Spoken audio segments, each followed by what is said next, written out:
مدرب الإكوادور ماتش المغرب مش ودي، ده بروفا حقيقية للمونديال. الراجل بيكاسس ده باين عليه مذاكر كويس وشاف إن مواجهة المغرب وهولندا كمان هي الاختبار الحقيقي اللي هيعرفوا هما فين من كأس العالم 2026. أهم النقاط قالها بيكاسس أجواء عالمية. المدرب قال إن الماتش ده بالنسبة له كأنه في كأس العالم بالظبط، سواء في ضغط أو الأجواء أو مستوى اللعب، ومش مجرد ماتش ودي لتجربة اللعيبة.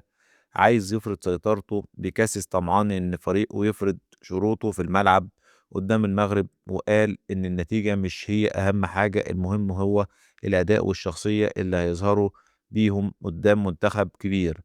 تقرير المصير، الماتش ده هو اللي هيحدد الخلاصة بالنسبة له، وعن طريق الاستنتاجات اللي هيطلع بيها هيقرر شكل الفريق هيكون ايه في شهر مايو قبل المونديال بشهر. للتذكرة، الماتش ده هيتلعب في اسبانيا يوم 27 مارس الساعة 11 وربع بتوقيت القاهرة وتسعة وربع بتوقيت جرينتش. نروح بعد كده لتاريخ المغرب مع منتخبات أمريكا الجنوبية اللاتينية.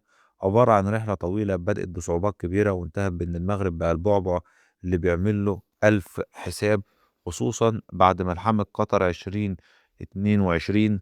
العقدة التاريخية، البدايات زمان كانت مدرسة أمريكا الجنوبية بتمثل كابوس للمغرب.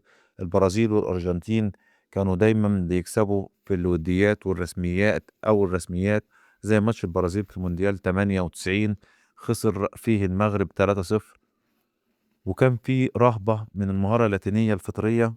رقم اتنين، نقطة تحول كسر الهيبة البرازيل والأرجنتين. في السنين الأخيرة الوضع اختلف تماما، والمغرب ما بقاش بيخاف من الأسماء.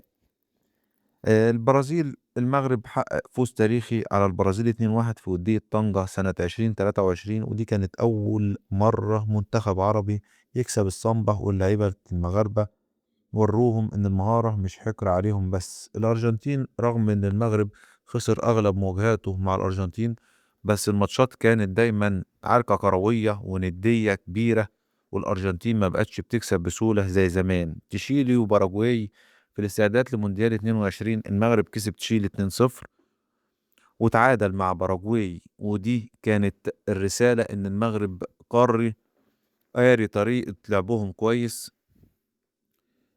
تلاتة، الماتشات الرسمية المونديال. أشهر المواجهات اللي توجع كانت ضد بيرو في مونديال 70، خسارة 3-0، وضد البرازيل في 98 كانت. لكن في 2022 المغرب قدم دروس تكتيكية خلت العالم كله يشوف إن الدفاع المنظم المغربي يقدر يوقف أي مهارة لاتينية. إحصائيات سريعة تقريبية، أكتر منتخب واجه المغرب البرازيل والأرجنتين وكولومبيا، أغلبهم وديات. النتائج في السنين الأخيرة كفة المغرب بدأت تطب، وبقى فيه ندية وتفوق بدني وتكتيكي واضح للمغاربة. ليه مدرب الإكوادور قلقان؟ لأن المغرب دلوقتي بيلعب خلطة مرعبة، مهارة لاتينية في الترقيص والتحكم زائد نظام أوروبي في التكتيك والدفاع. ومدرب الإكوادور عارف إن المغرب تخصص في الفرق اللي بتعتمد على الاندفاع الهجومي، لأنه بيعرف يضربهم بالمرتدات.